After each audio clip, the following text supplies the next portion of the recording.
8ویں چیز اس میں کیا ہے؟ حرص اور سوال سے بچنا.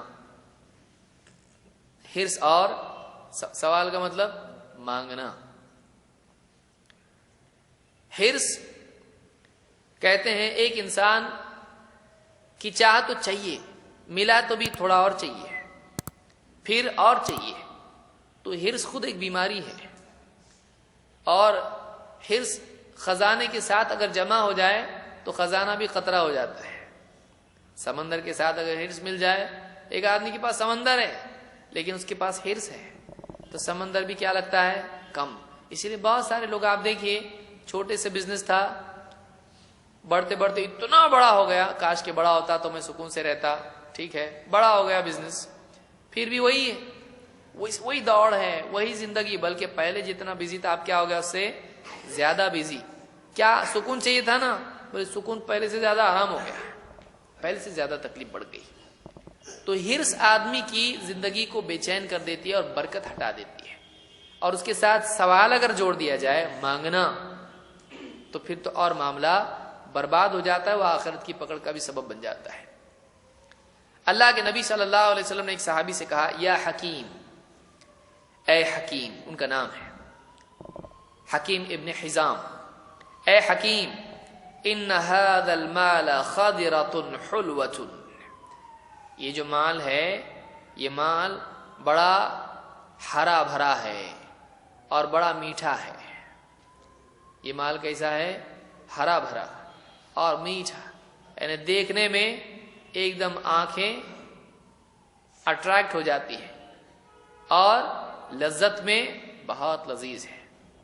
آپ دیکھو، آدمی سے چلتے چلتے مسجد چک جائے گی، لیکن کہیں نوٹ گری ہو تو رستے میں، آدمی چلتے چلتے گاڑی میں ہو، بائک پہ، اتنے لوگ ہیں. آپ دیکھیے اپریل فول جو بچے کرتے ہیں، گلی کوچے میں ڈال دیتے ایک نوٹ، کبھی نقلی کبھی اصلی بھی ہوتی ہے، پھٹی ہوئی، جوڑی ہوئی. اب آدمی جا رہے چاچا گاڑی پہ، رکتے نہیں کس کے لیے، سلام کو بھی پلٹ کے دیکھتے نہیں، لیکن جا کے آگے ارے کچھ تو دکھا پیچھے، اٹھا کے دیکھتے نوٹ. بچے بولتے کیا چاچا؟ ہاں ٹھیک ہے، دیکھ رہا تو دوسرے کو کس کی ہے بھائی؟ میرے لیے نہیں، دوسرے کے لیے کر، کس کی ہے؟ ہاں ٹھیک ہے، ایسا گراتے مت جاؤ، ٹھیک چلو واپس، کیا آج گیا پیسہ. تو نگاہ سے مال آدمی کی نگاہ برابر پکڑتی ہے اس کو. ایک کیا معلوم ڈیٹیکٹر اندر رہتا ہے، باقی چیزیں ڈیٹیکٹ نہیں ہوتی. کتنے لوگ آمنے سے سامنے سے نکل جاتے ہیں، سلام، ارے دیکھا نہیں تم کو، بولے یہاں پہ اگر پیسہ لگاتا تو برابر دکھتا تھا. کتنے لوگ آدمی سامنے سے نکل، سلام نہیں کرتا آدمی، لیکن پیسہ چوکتا نہیں نگاہ سے. یہ حرص کی وجہ سے ہوتا ہے. جس کی جتنی طلب ہوتی ہے، بعض اوقات وہ فوراً دکھتا ہے، بلکہ بعض اوقات دوسری چیزوں میں بھی وہی دکھتا ہے. ایسا ہوتا ہے، خواب میں بھی پیسے آ رہے ہیں اور اٹھنے کے بعد سوچتا ہے کاش کہ وہی اصلی ہوتا، یہ نقلی ہوتا. اتنا بڑا بریف کیس ملا پیسے کا، اور لے کے میں جا ہی رہا تھا تو بیوی نے اٹھائے، چلو اٹھو، کب تک سوتے؟ ارے کم سے کم خواب میں تو امیر بننے دیتی. پھر وہی تقدیر میں پھٹی پرانی زندگی. تو یا حکیم ان هذا المال خضرة حلوة، اے حکیم، یہ مال بڑا ہرا بھرا ہے، آنکھوں کو لبھانے والا ہے، اور حلوة بڑا لذت والا ہے، اس میں بڑی لذت ہے. فمن اخذه بسخاوة نفس بورک له فیہ، تو جو آدمی یہ مال نفس کی سخاوت کے ساتھ لیتا ہے، اس کو اس میں برکت دی جاتی ہے. یعنی حلال طریقے سے لیتا ہے اور اللہ سے راضی رہ کے لیتا ہے، اور ایسے طریقے سے لیتا ہے جس میں حرص اور طمع اور اشراف نہ ہو. اشراف کس کو کہتے ہیں؟ دیکھیے، ایک ہے سؤال اور ایک ہے اشراف نفس. سؤال کیا ہے؟ او ذرا پیسے دو نا تمہارے، یہ کیا ہے؟ سؤال ہے، مانگا منہ سے. لیکن اشراف کیسا ہے؟ منہ سے نہیں مانگ رہا ہے، آنکھ اور دل سے مانگ رہا ہے.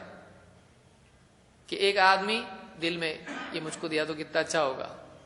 تو دل میں پہلے سے جو ہے کنیکشن لگا کے بیٹھا ہے, ایک دم اینٹینا اس کا تیار ہے, ریسیور تیار ہے اس کا, ایک دم انکمنگ کب آتا. تو یہ تیار ہے بالکل دل اس کا دل پورا اٹکا ہوا ہے کہ کسی کو نہیں, مجھ کو دے پیسہ. تو یہ جو ہے اس کو اشراف کہتے ہیں. اس کو اشراف کہتے ہیں کہ کوئی مالدار ہے, آدمی اس سے تمنا رکھے ہوئے ہے کہ مجھ کو دے, اس کو کہتے ہیں دل سے مانگنا. تو اس کو اشراف کہتے ہیں. تو ایسا ہو برکت نہیں ہوتی ہے. آدمی کو دل میں سے بھی تمنا نہیں رکھنا چاہیے, طمع نہیں رکھنا چاہیے. تو فمن اخذہ بسخاوۃ نفس بورک لہ فیہ, مثلا کوئی آدمی ہے, اس کو کوئی دوسرا کچھ دے دے, اس کے دل میں نہ تمنا تھی نہ اس نے مانگا, تو اب ایسی صورت میں اگر آدمی لیتا ہے تو آپ فرماتے ہیں ایسے مال میں برکت عطا کی جاتی ہے. اسی لیے عمر رضی اللہ تعالیٰ کو اللہ کے نبی صلی اللہ علیہ وسلم نے کچھ دیا, کہا کہ اللہ کے رسول میرے پاس بہت ہے. کہا لو, اس لیے کہ جو بغیر مانگے مل جائے اس میں اس طرح کا معاملہ ہوتا ہے, اس کو لے لینا چاہیے. تو اللہ کے نبی صلی اللہ علیہ وسلم نے یہاں پہ یہ بتایا کہ اگر آدمی سخاوت نفس کے ساتھ لے تو اس میں برکت دی جاتی ہے. وَمَنْ أَخَذَهُ بِإِشْرَافِ نَفْسٍ لَمْ يُبَارَكْ لَهُ فِيهِ, اور جو آدمی اشراف نفس کے ساتھ لیتا ہے, دل بالکل لٹک رہا تھا کہ چاہیے چاہیے چاہیے چاہیے, پھر کسی نے دے دیا اس کی صورت دیکھ کے کہ چھوڑا ہی نہیں, نگاہ پوری جیسا ہاتھ ایسا کر رہا ہوں, پیسہ وہ ہاتھ پہ ہی ہے, تو اس کی نیت اٹکی ہوئی اس میں, لے بابا تو دے دیا اس کو, بہت بہت شکریہ, جزاک اللہ, ہو گیا. اس کی پوری نیت اٹکی ہوئی تھی. ایسا جو مال آدمی لیتا ہے, آپ فرماتے اس میں برکت نہیں ہوتی ہے, اس میں برکت نہیں ہوتی ہے. بعض لوگ غریب ہونے کے بعد ایسے ہوتے ہیں, اور بعض لوگ مال ہونے کے باوجود ایسے ہوتے ہیں. اللہ تعالیٰ ہدایت عطا فرمائے.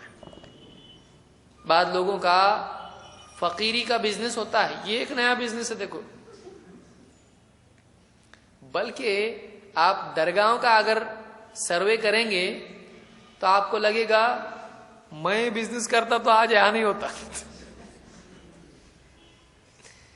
درگاہوں پہ بیٹھا ہوا ہے, کتنا پیسہ اس کا, اس کے پیچھے پیچھے چپ چاپ آپ جائیں گے, گھر پہ جائے گا, اپنے پھٹے ہوئے کپڑے نکال کے لٹکائے گا, ایک دم سوٹ بوٹ اچھا پہنے گا, بائک کک مارے گا اور جائے گا. ارے تو اتنا امیر, وہ بزنس ہے اپنا. اس کا گھر دیکھیں گے آدمی, اتنا پیسہ تیرے پاس, ہاں, اور 2 کرائے پہ بھی دیے ہوئے. اور اگر یہ پکنک پہ کہیں چلا جائے, وہ جو جگہ اس کا اسپاٹ ہے اتنا سا بیٹھنے کی جگہ جس میں ایسا بیٹھتا ہو ایک دم, اس کے بھی کئی ہزار کا اس کا کرایہ ہے. سیڑھی نمبر 1, سیڑھی نمبر 2, سیڑھی نمبر 3 درگاہوں کے وہاں کرایہ لیتے ہیں. آپ جا کے دیکھیے, آپ کو لگ رہا ہے میں مذاق کر رہا ہوں, یہ حقیقت ہے. وہ بزنس ہے, وہ اتنا پیسہ ویسے بھی ان کو ملتا ہے. دن بھر میں اتنے, اب ویسے بھی مسلمان شرکیات میں اتنے پڑے ہوئے ہیں, صبح سے شام تک ان کے یہاں بھیڑ لگی رہتی ہے. اور منتھلی آپ سوچیے کتنا ہوتا ہوگا انکم ان کا, اچھا خاصا سورس ہے. اور کہیں جانا نہ کچھ کرنا, بیٹھے بیٹھے کھانا بھی ہوٹل سے آرڈر کر کے, ہوٹل والا آ رہا ہے ایک دم بریانی وغیرہ کھا رہا ہے, کھا پی کے منہ بھی پوچھ کے ایک دم پھر بیٹھ رہا وہاں پہ روزے کا منہ لے کے. تو ایسے لوگ ہیں. فقراء آپ دیکھیے ان کے کتنے مالدار ہوتے ہیں وہ لوگ. اس کو فقیر بولیں گے, اس کے سامنے ہم لوگ کھڑے تو فقیر دکھائی دیں گے. اتنا پیسہ ان کے پاس ہوتا ہے. تو یہ اس میں برکت نہیں ہوتی ہے. مال ان کے پاس ہو جاتا ہے لیکن برکت نہیں ہوتی. اور یہ گناہ ہے کہ ایک انسان کے پاس ہو اور وہ لوگوں سے بھیک مانگے, یہ گناہ ہے. اس لیے آپ نے فرمایا وَمَنْ أَخَذَهُ بِإِشْرَافِ نَفْسٍ لَمْ يُبَارَكْ لَهُ فِيهِ كَالَّذِي يَأْكُلُ وَلَا يَشْبَعُ. اس کی مثال ایسی ہے کہ آدمی کھاتا جائے کھاتا جائے کھاتا جائے اور اس کی بھوک ہی نہیں مٹے. کھا رہا کیوں؟ بھوک مٹنے کے لیے. لیکن کھاتا جا, بہت کھا, خوب کھا, بھوک نہیں مٹائیں گے تیری ہم. کیا فائدہ کھانے کا؟ کھانے کا فائدہ کب ہوتا ہے؟ جب آدمی کھایا اور اندر سے کیسا لگ رہا, ہاں سیر ہو گیا, ابھی بہت اچھا لگ رہا ہے. لیکن آدمی کھا رہا ہے کھا رہا ہے کھا رہا ہے اور بھوکی نہیں مٹ رہی ہے, تو وہ خود ایک تکلیف ہے, وہ خود ایک سزا ہے. تو اسی طرح سے جب آدمی دنیا میں لالچ اور اشراف کے بنیاد پر مال لیتا رہتا ہے، مانگتا رہتا ہے، تو کیا ہوتا ہے؟ اس کی برکت اٹھا لی جاتی ہے، مال لیتا رہتا ہے لیکن اس کو کافی ہوتا نہیں، اس میں برکت نہیں ہے۔ اس حدیث کو امام البخاری اور امام مسلم نے روایت کیا ہے۔